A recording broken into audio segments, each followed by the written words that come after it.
રાજકોટથી મહત્વના સમાચાર સામે આવી રહ્યા છે। રાજકોટના જેતપુરના દેરડી ગામે ભાદર નદીમાં યુવક ડૂબ્યો છે। તળાવમાં માછલી પકડવા ગયેલ યુવકનું ડૂબી જવાથી મોત નીપજ્યું છે, તો અમુ મકવાણા નામના યુવકનું મોત થયું છે। ભાદર નદીમાં ડૂબી જતા આ યુવકનું ઘટના સ્થળે જ મોત નીપજ્યું।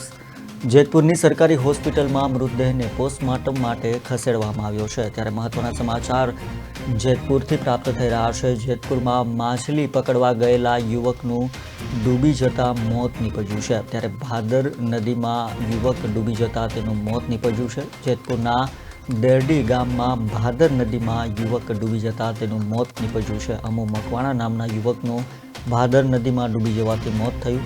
ત્યારે યુવકના મૃતદેહને નદીમાંથી બહાર કાઢી જેતપુર સરકારી હોસ્પિટલમાં પોસ્ટમોર્ટમ માટે ખસેડવામાં આવ્યો છે।